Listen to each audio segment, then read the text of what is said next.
All right, let's go out to Richmond, Virginia, and talk to an aluminum baseball bat, Easton. What's up, Easton?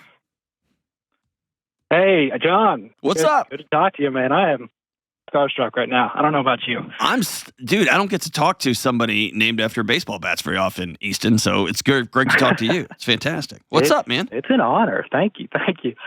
So first I want to say, and this ties into that you and your show played a huge role in saving my marriage after infidelity and helping my wife and I build it into something completely new and so much better. Awesome. So I really want to thank you for that. We're actually coming down to Nashville in October to come see. You're coming. The marriage getaway. So that's fantastic, man. Yeah. This show's turning into a big marriage retreat commercial. That's awesome. I'm glad you're coming, dude. I think it'll be sold out by the time this podcast airs. But dude, that's fantastic. We can't wait to see you. It's going to be a blast. Thanks. Yeah, we're stoked. Very cool, man. So what's up, man? How can I help? All right. So the big question I've got for you today is how do I start loving myself? And then I've got some context if you want as well. Go for it. All right, so I typed it out because I'm super nervous. No, bring it. That's good. So as long as I can remember, I haven't really liked myself. For a long time, I hated myself. I was the fat kid in school. I was awkward. I felt like I couldn't do anything right, that kind of stuff. And I worked on really avoiding that and just kind of ignoring the voices in my head telling me I wasn't good enough. But when my wife was unfaithful, it really brought those voices back to the forefront, and they've just been screaming at me ever since. I've gotten really good at kind of logicking my way out of it. That's probably not true, but it's been really hard for me to really believe that, I guess, in my heart. And so I'm at a point now where I don't hate myself. I know I'm not terrible, but I cannot fathom loving myself, and I just don't even know where to start with that. And that's why I called in today. Dude, that's awesome. I think by the time this airs, I've been doing a ton of media lately, so I don't remember if I've said this on this show, but I'll go ahead and say it here. And this is me being as open as I can too, okay? We did a study a while ago. We did a survey and asked a lot of our audience, what's your favorite things about the show? What do you not like, et cetera. One of the very top things that people don't like about this show, they get frustrated with, is I'm always telling people that you're worth being loved, and you have to start any sort of lifestyle transformation from a place of, I care about myself enough to go be a steward of my money, my body, my relationships, whatever. And their chief complaint was that I talk to myself so badly on this show. I'm always making jokes about John, always laughing about this and that. So I tell you that to tell you, about 6 or 7 months ago, not very long ago, I was meeting with a therapist, and she asked me to make a fist and put it in my chest and say the words, I love this guy. And dude, I couldn't do it. At first it was funny. I was like, it's stupid. And she goes, do it. And I was like, no, come on. Now, this is somebody who I have told things I've never told anyone on planet Earth ever. And she said, I'm going to sit here and wait. And so I put my hand in my chest and I smiled, but it wasn't a happy smile. I'm smiling so hard to keep from sobbing. I can't say those words. And she said, that's where you're going to start. She said, as cheesy as this sounds, you're going to look in the mirror and start practicing saying the words, I love this guy. And that's where I started. Okay, so that's number one. It's got to be something that you practice. And I know it sounds insane, but you got to practice it. Okay, so that's your homework assignment. Even if you have to fake it, act like you're a theater major and you're doing a performance. That's fine. Underneath that performative, like just saying the words, I love this guy. You said something really important that I want you to hang on to. You said voices, I'll say alarms. But there's something really remarkable about the human mind in that when it sounds the alarms or it starts speaking up stories and voices in our heads, and it's trying to get us away from something it's scared of, like a bunch of kids calling you fatso, or a bunch of teachers telling you that your grades aren't good enough, or a mom and dad saying, don't say that or you're going to make your dad mad. or dude, don't do that again, young man, because your mom gets really pissed off when you do that. And you learn at 7 years old that it's your job to make sure mom and dad are okay. When that happens, and you avoid those situations, your body wins because it stayed alive. It avoided them. And what does it do? It reinforces those voices. It makes the alarms louder and louder and louder. And so in your case, the only way through this is through it on a foundation of a bunch of little bitty wins. So give me an example of something you don't like about you. What is something that you feel is unlovable? First thing that comes to mind, I've just struggled with my whole life, is definitely my body. Okay. My weight. Against what standard? I guess just, seeing other people, even just like normal people on the street, not even just like movie stars or something. Just, I know, like, man, they look good in those clothes and look pretty cool, and I wish I could, and I don't, I couldn't, I wouldn't. I don't, I could, and I wouldn't aren't true statements. So are you overweight? I am. Okay. How much so? Maybe 30 pounds or so. And so after high school, I worked real hard. I lost like 60 pounds, and I was back at a healthy weight. And just since, over the past 10 years or so, it's just been ticking back up. Yeah. So let's go with, yeah, that makes sense. Because my guess is right after high school, you worked out really hard because you hated that you didn't look good. Yeah. And you went to the gym every day to show, because you hated your body. Yep. And that is simply not sustainable. My friend Sal DeStefano he told me that in a private conversation. And the reason I ask up against what standard is because I've struggled with body dysmorphia my whole life. And I'm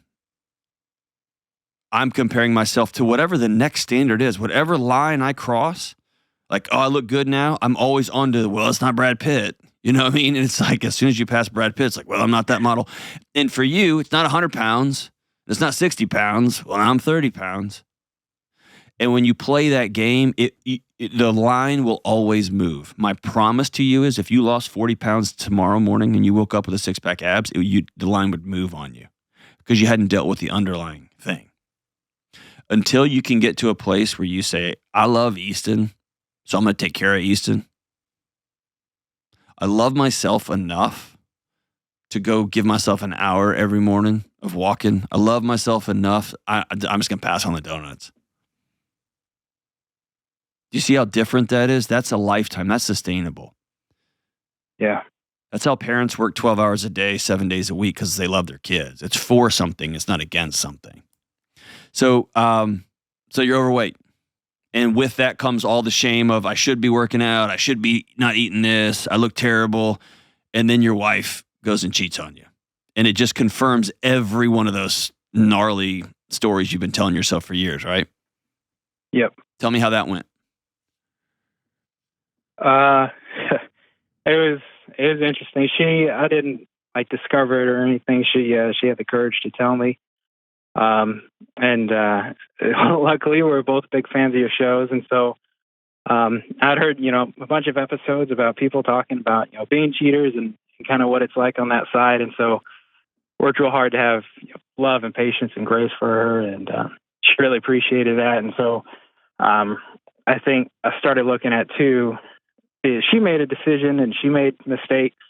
But it wasn't, wasn't by herself. I kind of played a role in creating an environment that maybe made those mistakes easier to make. I was working too much, and even when I wasn't at work, I was at work in my head. So there was a lot of guilt there, and so that paired with the alarms of the voices telling me, "Well, yeah, of course you did, because you're not worth loving." Sorry. No, you're good, man. It was easier to say I forgive you, because it was just me. Like, it didn't matter if I was hurt. Did you ever get enraged? A couple times, not for long. Hold on. You need to spend some time being really, really angry. Let me be super clear. You did not deserve to be cheated on, man. I don't care how overweight you are. I don't care how much you work to provide for your wife and your family. I don't care how much of an addict you are to busyness. You didn't deserve to be cheated on. And I'm all about grace and forgiveness, and let's figure it out. I've been married 21 years, man. I am only here because my wife is somebody who believes in grace and forgiveness and let's try again. But you didn't deserve this, man. Nobody deserves to have their soul ripped out like that.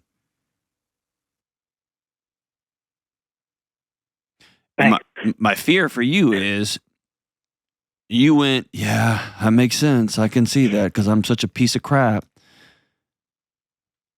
And that's not true.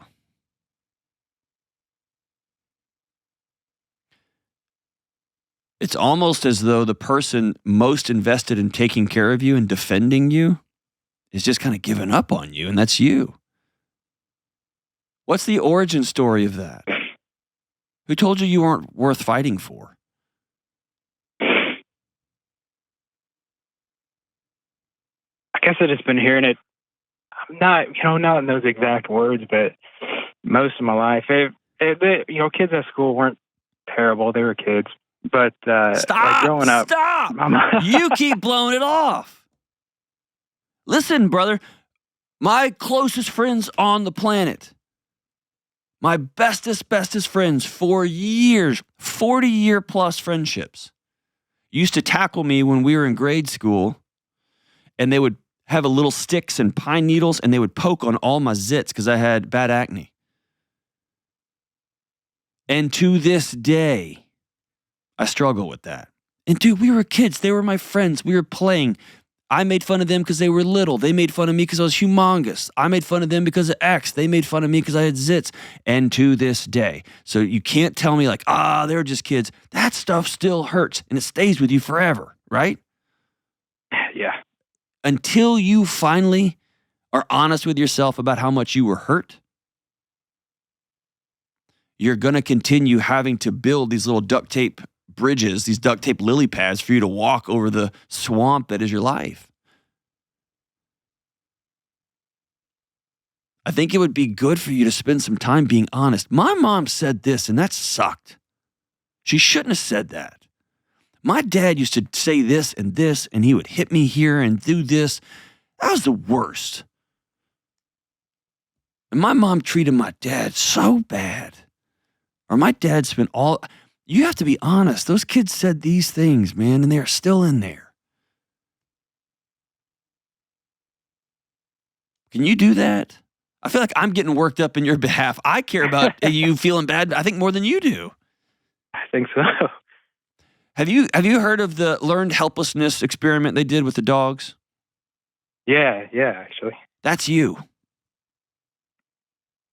For those of you who don't know what I'm talking about, there was an experiment done where they had, I'm going to butcher it, but they had they put dogs in a cage and the floor was delivered electric shocks. And in short order, if there was no way for the dogs to get out, the dogs just sat there and took it. Even when they provided a way for the dogs to get out and move to another part of that cage where there was no electric shocks, the dogs just sat in it. They just sat in it. They just got shocked. The other part of the experiment was when they would turn it on and they would have it would be intermittent. The dogs learned, all right, I can get out of this. I'm going to keep fighting. I can keep moving. And you just learned to sit there and take electric shocks, brother. And so let me flip this whole thing around. What is something that you do better than anybody else? And don't say nothing because that's not true. I am a phenomenal budgeter. Okay. I'll tell you that. Incredible. That tells me that you're a planner. and you're disciplined and you're consistent about the few things in life you can actually control. What else are you great at?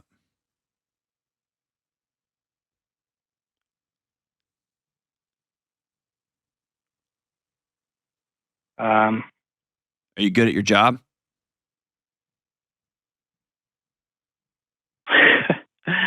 I don't know. People tell me I am. I don't see Is it so everyone much. just conspiring to lie to you? They all send emails to each other like, Probably oh, not. God, here comes Easton. Let's just tell him he's great again. But that's I don't know. That's just what I hear in my head too. That I know that's insane, but Okay, so I believe it. I don't think you believe it.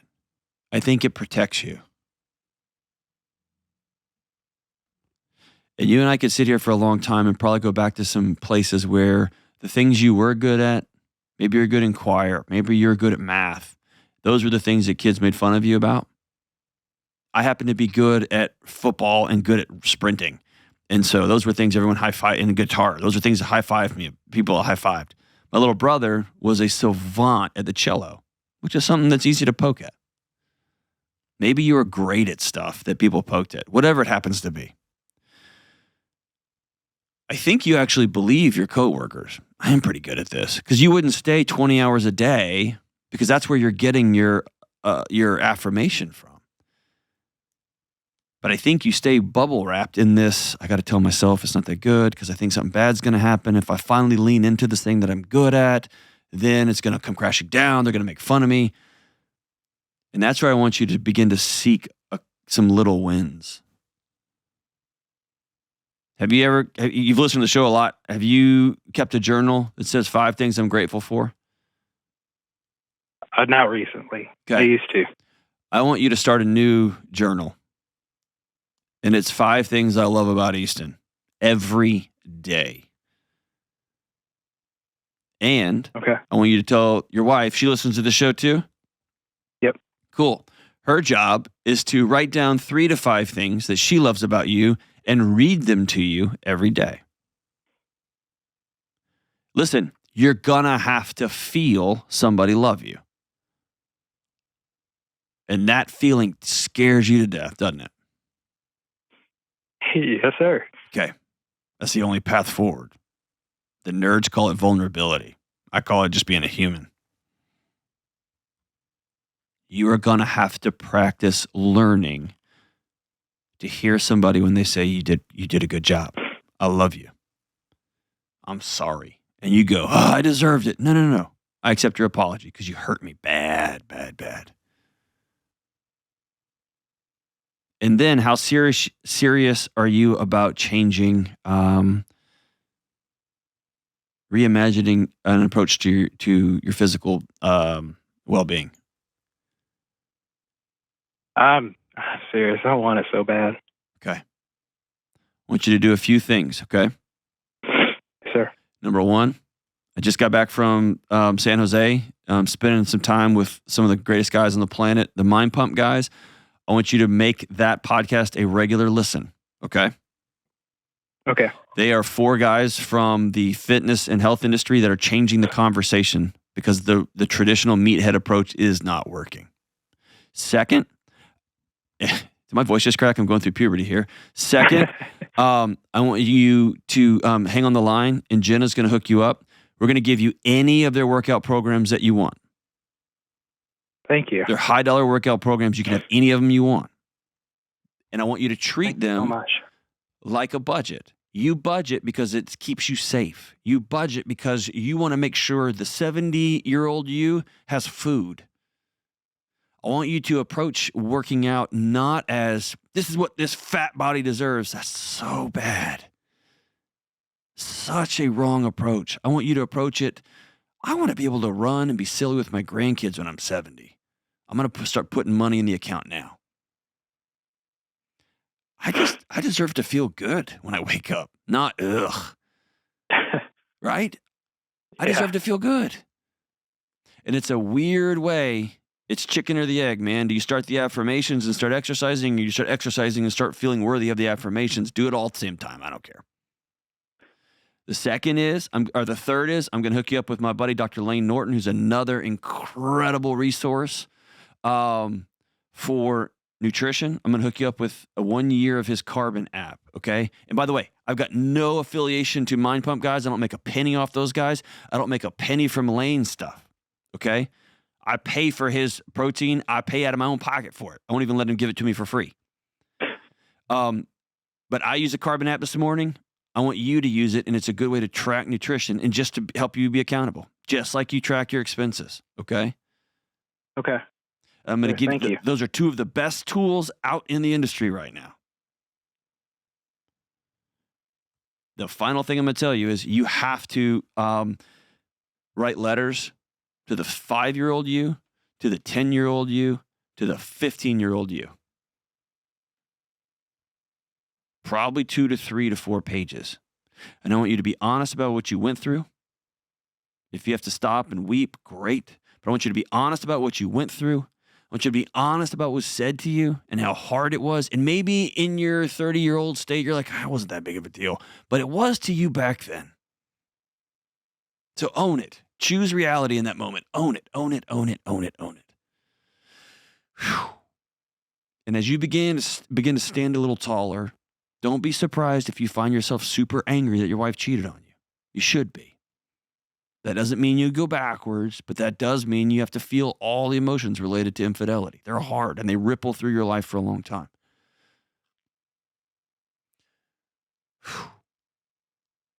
You don't have to believe it in this moment in the shadows. That's cool, but we're over here in the light. And I don't lie on this show. You're worth being well and you're worth being loved, my brother. Thank you for the call. Thank you for the call. It starts today. I'm going to see you in a month, and I want you to be down the road. I'll be waiting for you.